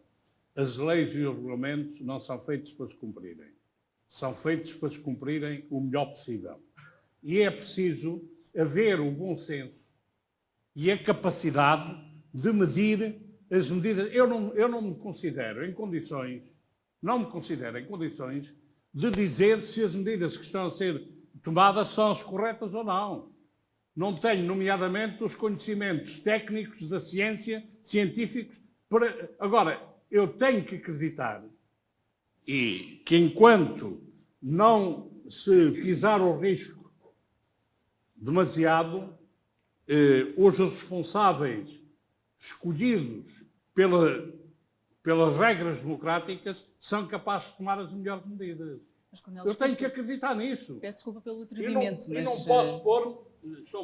não posso pôr-me a exigir que a minha posição, eu é que levo o passo certo, sou o único. Há aquela anedota da mamãe que está a ver o desfile militar e que a certa altura grita e diz: olha ali, o meu filho é o único que leva o passo certo, os outros vão todos com o passo trocado. Eu nunca tenho mania que sou o único que leva o passo certo.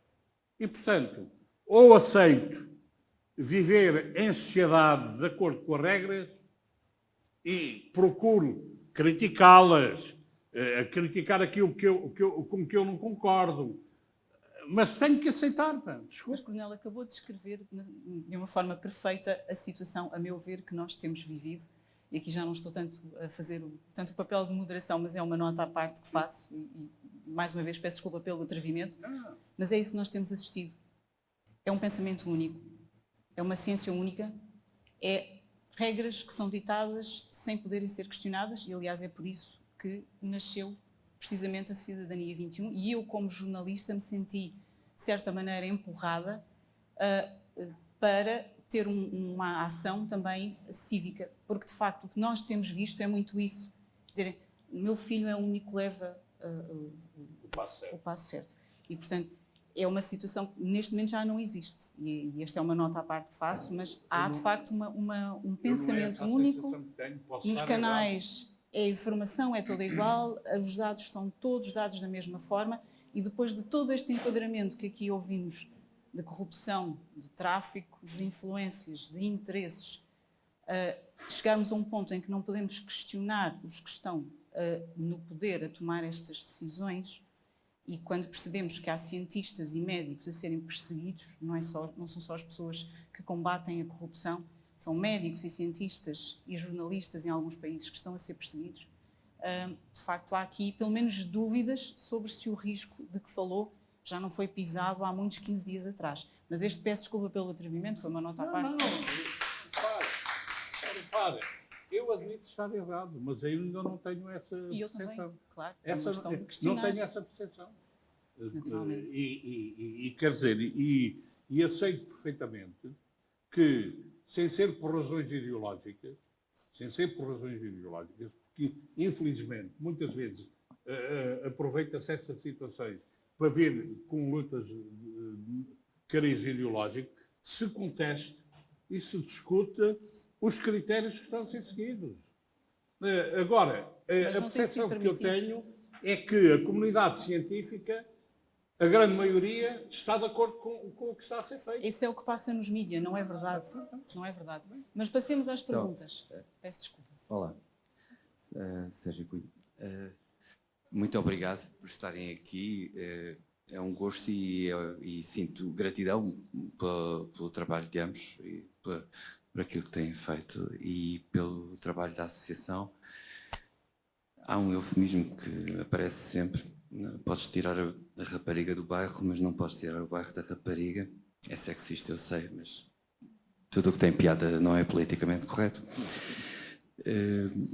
E fez aqui um certo paralelismo entre a forma de pensar antes do 25 de Abril e agora, não é?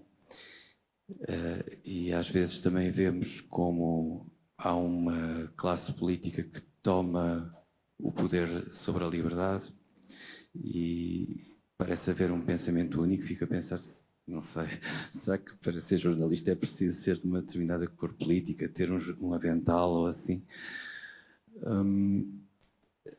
E nós ouvimos os jornais e não só vemos um alinhamento tal qual, como se calhar também na Inglaterra e nos Estados Unidos o alinhamento talvez não seja tal qual, mas as notícias são as mesmas, fora umas exceções, como no Facebook, no Google, no Twitter, no etc, etc, etc.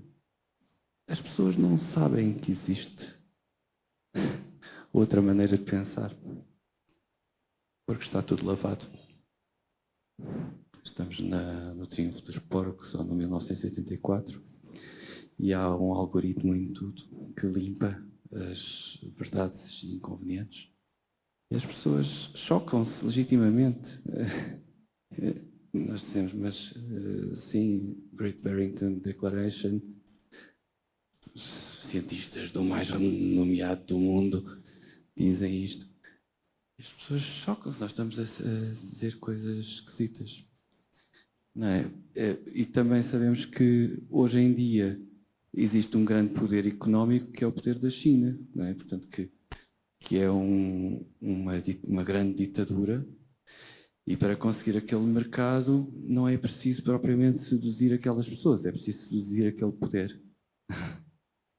E, portanto, nós vemos as companhias todas, as grandes companhias mundiais, a vergarem-se perante a ditadura, a Disney a fazer um filme sobre a libertação da mulher com colaboração da região de Xinjiang, que tem campos de concentração, onde são violadas mulheres constantemente.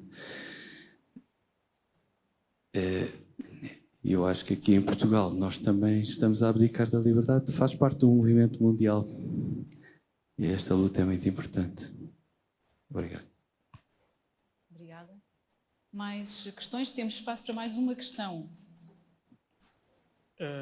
Um dos nossos convidados tem... A minha questão está dividida em duas, mas é mais ou menos uma. Eu chamo Miguel Montenegro, sou psicólogo clínico e doutorando em filosofia. Aproveito para dizer que mudei o tema da minha tese, que estava praticamente concluída, agora em 2020, para tratar precisamente o tema do covidismo, portanto, de todo esta nova ideologia que surgiu, teológico-política, que nos tem marcado e que vai marcar, provavelmente, os próximos anos das nossas vidas. Depois da intervenção que o Coronel teve em relação à necessidade de cumprirmos as regras, as normas, as leis, eu fiquei a pensar, será que os capitães do 25 de Abril pediram autorização para fazerem a revolução? Será que eles assinaram um papel timbrado? Se você tiver força, faça o outro 25 de Abril. Eu faço... Eu estou a apoiá-lo, eu apoio. Se tiver condições para isso, faça. Eu faço na medida das minhas capacidades. Está bem? Uma delas é, por exemplo, não cumprir as normas que nos foram impostas. Posso lhe dizer que nunca usei máscara, nunca fiz distanciamento físico, nunca rigorosamente nada, e tal como os capitães de Abril, que julgo eu, estavam dispostos a arriscar a própria vida, porque, enfim, felizmente aquilo correu bem, mas podia ter corrido mal, não é? Portanto, o mais provável é que tivessem sido presos, é que tivessem sido maltratados, tivessem sido torturados, talvez alguns até mesmo mortos. Enfim, eu estou disposto a arriscar o que posso arriscar, e basicamente é isto. Portanto, posso também ser preso, já fui abordado pela polícia várias vezes na rua, e a minha resposta foi sempre no uso, e, enfim, faça o que quiser. Portanto, não sei se é muito legítimo ou se é muito adequado fazer esta apologia de uma obediência às leis, como se fosse um mandamento vazio, independentemente daquilo que compreende essas leis. Porque recordo também, vejam-se, o caso extremo do nazismo. A dada altura vieram dizer que os judeus eram uma espécie inferior e que tinha que ser abatida. Era a lei. E era a ciência que o dizia. Claro que nós agora vamos dizer, mas isso era um disparate, não é? Toda a gente sabe que estavam enganados. Ora, e porquê é que nós agora também, estes especialistas cozinhados pelo governo, que estão longe de ser os especialistas mais conceituados dentro do meio, porque é que não deles próprios também estar enganados? E nós daqui a 1 ou 2 ou 5 ou 10 anos também percebemos que isto foi tudo um grande disparate. Esta era, enfim, uma pergunta, comentário.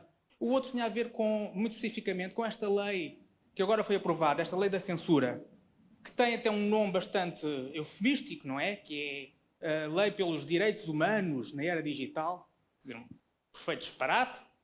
Mas que claramente o que está ali é uma lei de censura muito semelhante ao artigo que havia antes do 25 de Abril, também para silenciar as vozes discordantes. E precisamente para poder permitir que se mantenha um discurso único sobre, neste caso, as teses do covidismo, a necessidade de um Estado securitário, a limitação das liberdades individuais, em prol de um inventado coletivo, de um suposto coletivo. Quer dizer, qual é o vosso posicionamento em relação a esta lei? Ao facto de nenhum partido se opôs a esta lei, quer dizer, ou alguns, o PCP, não sei se mais algum votou, abstiveram-se, mas ninguém votou contra, como é que é possível? A Iniciativa Liberal aceitou isto. O PCP, que lutou durante décadas contra o antigo regime, votou favoravelmente contra a lei da censura. Perdão. Absteve-se. Portanto, não votou contra a lei da censura. Como é que isto é possível? Como é que não há um único deputado do nosso Parlamento que seja capaz de apresentar uma narrativa diferente ou um discurso diferente a tudo aquilo que se tem ouvido dizer? Porque há efetivamente a possibilidade de apresentar um discurso alternativo, coerente, sólido, bem fundamentado, a partir, como eu vos disse, daquilo que nos têm dito alguns dos maiores cientistas em termos mundiais neste domínio, e não há ninguém. Enfim, gostava que comentassem. Obrigado. Posso? Claro. Bem, eu aconselhava a descobrir rapidamente uma ilha deserta onde não haja mais ninguém e ir viver para lá. Se de facto não aceita as regras da sociedade, é a resposta que eu lhe posso dar. Em relação à questão dessa lei que eu não conheço, o receio que eu tenho, porque também já estou habituado a isso, é que se esteja a construir uma narrativa, para usar o termo que não gosta, uma narrativa para dizer que essa lei é aquilo que a lei não é. Eu o que penso é que você não defende, com certeza, aquilo que se chama de fake news como um direito. Defende a fake news, você? Já agora vou só fazer... Então desculpe lá. Estamos em barreiras totalmente opostas. Não, só para esclarecer, a carta digital, e pode haver também aqui algumas pessoas na audiência que não tenham ainda tido contacto com essa carta digital. Esta Carta dos Direitos Humanos na era digital é de facto importantíssima. Também temos aqui uma altura em que há a transposição de diretivas comunitárias. É um combate que a Cidadania 21 defende profundamente, o combate à desinformação, que haja de facto um escrutínio também à informação ou à desinformação que tem havido no espaço público, não só nas redes sociais, mas também através dos mídia. Nesta carta há de facto um artigo específico, que é um artigo que tem causado muita polémica, inclusive José Manuel Fernandes, por exemplo, um jornalista muito conceituado em Portugal. Conceituado? Pois. Olha, aí está um que andou na extrema esquerda. E outros que, de facto, colocam muitas questões em relação a esta lei que chega a ter ali, é muito semelhante, e tem algumas palavras, da lei da censura do tempo do Estado Novo, de 1933. Eu, como jornalista, também partilho dessa preocupação, por não se poder sequer questionar...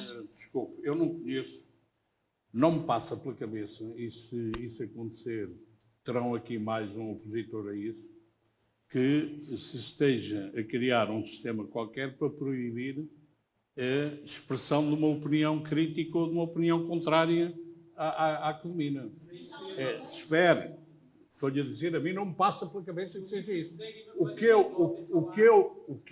Daquilo que vi, me pareceu, naturalmente estou errado, não li a lei, é que o que é proibido é, por exemplo, uma coisa que seja claramente fake news, falso. Olha, você por lá que eu assaltei ali o banco na esquina. Não, desculpe. Sim, mas acha que... Não, acha que isso pode ser... Acha que tem o direito de publicar isso em algum sítio? Não sei, eu estou-lhe a dizer que não conheço essa lei.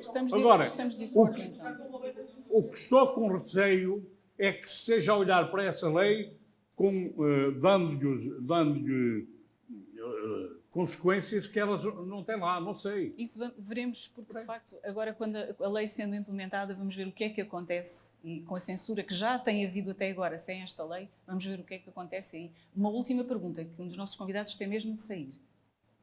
Muito boa noite, o meu nome é Pedro Almeida Vieira. Antes de mais, gostaria de prestar aqui a minha homenagem ao Coronel Vasco Lourenço por nos ter dado a liberdade em 1974. Ajudei. Mais os seus companheiros, como é óbvio, mais os seus camaradas. Mas, de qualquer modo, permita-me também dizer que estou um pouco chocado com o que ouvi, ou aqui só mais ou menos na parte final, porque há algo de contraditório nas suas palavras. Por um lado, diz que nós devemos... digamos, cumprir as regras que estão em vigor. Depois diz-nos que as regras são, ou as leis são para cumprir na medida do possível, mas estamos, digamos, perante uma situação que aqui foi aflorada, que é a Constituição não foi cumprida na sua íntegra. Portanto, houve uma interpretação muito abusiva das regras da Constituição. E a Constituição, na minha opinião, é a lei máxima, é a lei sacrossanta que não deve ser mexida, a não ser de acordo com aquilo que está preceituado na própria Constituição. E, portanto, se os políticos considerassem que a pandemia não estava enquadrável na Constituição, tinham tido oportunidade na Assembleia da República de a mudar e não a fizeram. Portanto, nós, quando estamos a questionar as regras que não estão a ser cumpridas em termos constitucionais, temos a ter uma atitude legitimada por vocês, capitães de Abril. E, portanto, choca-me um pouco que critique quem critica a forma abusiva como a Constituição está a ser alterada ad hoc pelos políticos. Por fim, também gostava de manifestar um pouco a frase sobre a questão da maioria dos especialistas advogarem a situação que é a narrativa oficial. O facto de ser a maioria pode ser 50,1%, pode ser 99,9%, porque se fosse 100% é unanimidade. Portanto, não há unanimidade nem internacional, e não estamos aqui a falar de negacionistas mirabolantes que dizem que isto, estamos a meter chips nas vacinas, não, estamos a falar de PEMs novas, de pessoas extremamente conceituadas a nível internacional e também aqui em Portugal, pessoas conceituadas que são completamente caladas, colocadas à margem do debate público. Porque se assim fosse, mesmo que nós colocássemos a hipótese de que se fosse a maioria, a minoria não poderia participar no debate e, portanto, estaria a quebrar as regras, então estaríamos por um caminho muito perigoso, porque Galileu não era nem sequer a minoria, era uma pessoa só, ou se pudéssemos mais recentemente, quer dizer, Einstein nunca poderia publicar a sua teoria da relatividade, porque obviamente entrava em confronto com tudo aquilo que era a norma. E portanto eu acho que o discurso de dizer há uma narrativa que é, por ser maioritária, exclui toda a discussão das posições minoritárias, é muito, muito, muito, muito grave. E para além de outra coisa, que é isso que falha mais na nossa democracia neste momento em Portugal, que é a informação. Nós, se repararmos, durante a pandemia, fomos bombardeados com discursos de que os hospitais estavam cheios, estavam a arrebentar. A informação, entretanto, começa a ser conhecida e nunca estiveram cheios, nunca tiveram a arrebentar. Informação sobre lares de idosos, por exemplo.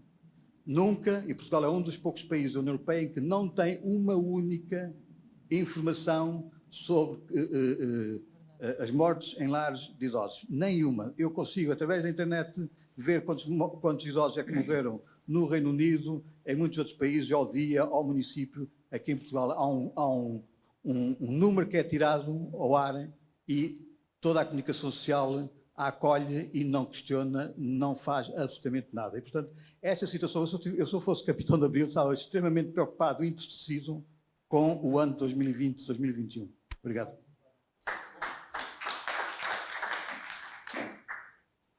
Dá-me licença, obrigado. Relativamente às intervenções que tiveram, deixem-me só dar duas notas. Percebe-se, obviamente, e legitimamente, e eu simpatizo com isso, que há aqui na sala uma maioria de pessoas que é contra as medidas que têm sido adotadas e felizmente que podem expressá-lo, mas deixem-me dar duas notas sobre o que foi dito. A primeira questão é, relativamente à legislação que saiu, que referiu, que eu já tive a oportunidade de ler, eu sou contra, radicalmente contra, porque se há coisa que nós não precisamos em Portugal é mais limitações à liberdade de expressão. Não precisamos disso. Já que chega, inclusivamente em Portugal existe legislação sobre difamação que noutros países não existe. Nos Estados Unidos, a única limitação à liberdade de expressão é ao apelo à violência. Tirando apelos à violência, a pessoa pode dizer o que lhe apetecer, dizer que o presidente é corrupto, ninguém o incomoda, e é esse modelo que eu preconizo. Porque, naturalmente, que quando alguém, isto é válido para mim, para o Vasco Lourenço, para cada um de nós, se alguém me insultar e disser uma mentira, eu tenho a mesma capacidade de desmentir no mesmo espaço. E, normalmente, as pessoas que são alvo dessas acusações têm maior poder mediático do que aqueles que os acusam. Portanto, se disserem uma mentira sobre mim, sobre Vasco Lourenço, sobre seja lá quem for, o que as pessoas têm que fazer é desmentir, que é normalmente o que eu faço no que me diz respeito, e acho que isso basta. Sendo certo que em Portugal, além disso, há legislação sobre difamação, ofensa, etc. E eu acho que essa legislação devia ser revogada. E, portanto, se eu acho que já existe, devia ser revogada, por uma área de razão, acho que mais legislação a limitar e a dar poder a determinadas entidades de decidir o que é verdade e o que é mentira, acho que é negativo. Portanto, esse é um aspecto. Relativamente à questão das normas, deixem-me dizer-lhes o que penso sobre isso. E permitam até, não levem mal o conselho. Eu acho que as pessoas que são contra o uso de máscaras não devem dizê-lo, devem defendê-lo, mas acho que não adianta muito para a discussão compararem a posição do uso de máscaras ao Holocausto nazi. Quer dizer, acho que há uma desproporção de tal ordem que tende até a tirar razão a quem utiliza esses argumentos, e peço que não leve a mal, mas acho que, enfim, ninguém no seu pleno juízo acha que é tão grave impor o uso de máscaras como o Holocausto nazi. Esse é um aspecto. Relativamente ao restante, E quanto ao que eu penso, a Constituição portuguesa tem os instrumentos que chegam para todos nos defendermos. A Constituição, atenção, não é um regulamento, não é como num colégio o regulamento interno do colégio, não. A Constituição é a lei que defende os cidadãos das arbitrariedades do Estado. É exatamente o contrário. Eu, quando tenho a Constituição na minha mão, o que eu estou a ler é os meus direitos e saber o que é que o Estado me pode impor e não me pode impor. E claramente também está previsto na Constituição, e bem, que há 2 Estados que podem limitar poderes constitucionais, que é o Estado de sítio e o Estado de emergência. Portanto, quando nós estamos em Estado de sítio ou em Estado de emergência, e naturalmente quem decide isto tem que ser o Parlamento, não pode ser cada um de nós no meio da rua, se o Parlamento decidir que estamos em Estado de sítio ou em Estado de emergência, é natural que o Estado tenha poder para impor um conjunto de regras, que não é o caso que vivemos neste momento. Não estamos nem em Estado de sítio, nunca estivemos, e também já não estamos no estado de emergência. Portanto, qualquer limitação às liberdades que estão na Constituição é inconstitucional. É tão simples como isto. Depois, enfim, depois podemos ir discutir, do ponto de vista técnico, a regra A, a regra B, e vamos lá ver, há aqui uma grande confusão que foi introduzida entre esta discussão, nomeadamente na pandemia, em termos internacionais, que foi o facto de que a própria Organização Mundial de Saúde mudou o conceito de pandemia.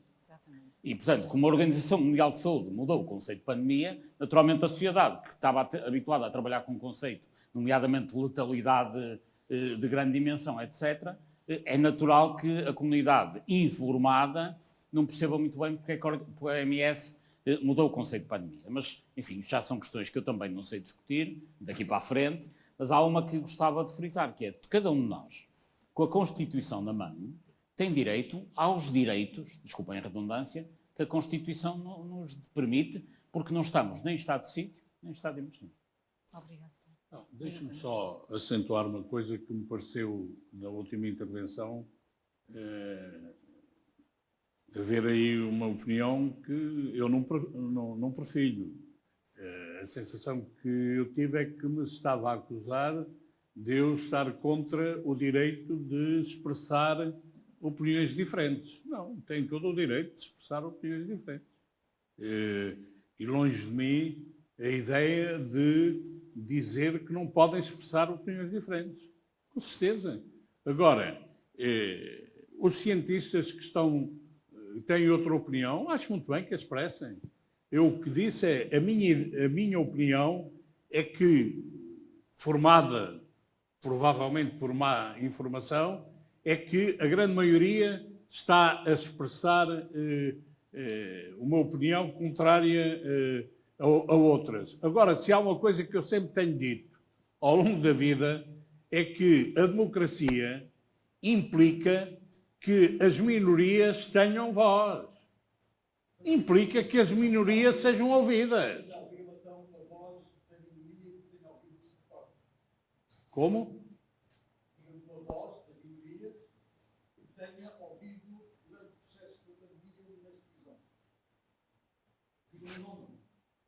Desculpe, não estou a perceber. Mas isso está a falar o quê? Da comunicação social? Que não dá expressão a essa minoria? Eu o que digo é, a democracia, as minorias devem ser ouvidas. E quando eu digo devem ser ouvidas, não é só entrar por um ouvido e sair pelo outro. É tirar alguma coisa da posição que essa minoria expressa. Com certeza deve influenciar. Agora, também não podemos, a certa altura, querer transformar a minoria em maioria, porque isso não é democracia representativa. Portanto, há regras. Há regras. Esse debate deve existir. Longe de mim, eu, como já disse, não conheço essa lei, só vi 2 referências e comecei a ver que está a ser acusada de uma nova lei de censura. E o que eu disse aqui não me passa pela cabeça que isso lá esteja. Naturalmente está, sou eu que estou mal informado. Agora, se lá estiver, garanto-vos que serei mais uma voz contra isso. Portanto, as minorias têm todo o direito em expressarem-se. Agora, não queiram ocupar o lugar da maioria. Isto numa sociedade devidamente organizada que é a democracia. Pronto, é evidente que quem está em minoria nunca concorda com as decisões da maioria, os resultantes da maioria, deve continuar a manifestar a sua opinião, a lutar, e por isso é que eu digo que a participação cívica é essencial. A participação cívica é essencial. Para quê? Precisamente para mostrar as discordâncias, o defender outras opiniões, por mais que eu possa não estar de acordo com elas. Agora, que tem direito a fazê-lo, se tinha pressupassado essa ideia de que eu estava contra o direito às minorias se expressarem, ela que desapareça por completo, porque tenho uma prática longa de me manifestar publicamente e não só pelo direito às minorias se expressarem. Agora também tenho dito, e reparem, antes das últimas eleições, não sei se foi das anteriores, já não foi antes dessas últimas, em que se discutia... Não, foi agora antes dessas últimas. Nós, na Associação 25 de Abril, promovemos a ida lá de representantes dos vários partidos políticos que iam concorrer às eleições. E quando lá esteve o Primeiro-Ministro, o representante do PS, a declaração que eu fiz durante o debate foi: pessoalmente espero que o Partido Socialista seja o partido que obtenha o maior número de votos entre todos, faço votos para que não obtenha a maioria absoluta. Porquê? Porque se obtiver a maioria absoluta, fica convencido que não precisa de ouvir os outros. E assim, se não tiver a maioria absoluta... E o Primeiro-Ministro estava ao lado. E o que ele disse, aceitou com riso e disse: ó Vasco, se você me garantir que eu tenho a maioria de votos, eu compro já essa. Eu digo, não, eu só digo espero que não tenha a maioria absoluta. Porque, de facto, um dos erros é que a maioria absoluta deixa de ouvir as minorias. E, portanto, a democracia representativa tem isto. Agora, são regras. São regras. Temos mesmo de terminar e estamos numa maioria absoluta, na minha opinião, neste tema da pandemia. Quero agradecer mais uma vez ao Paulo Moraes, muito obrigada também pela presença.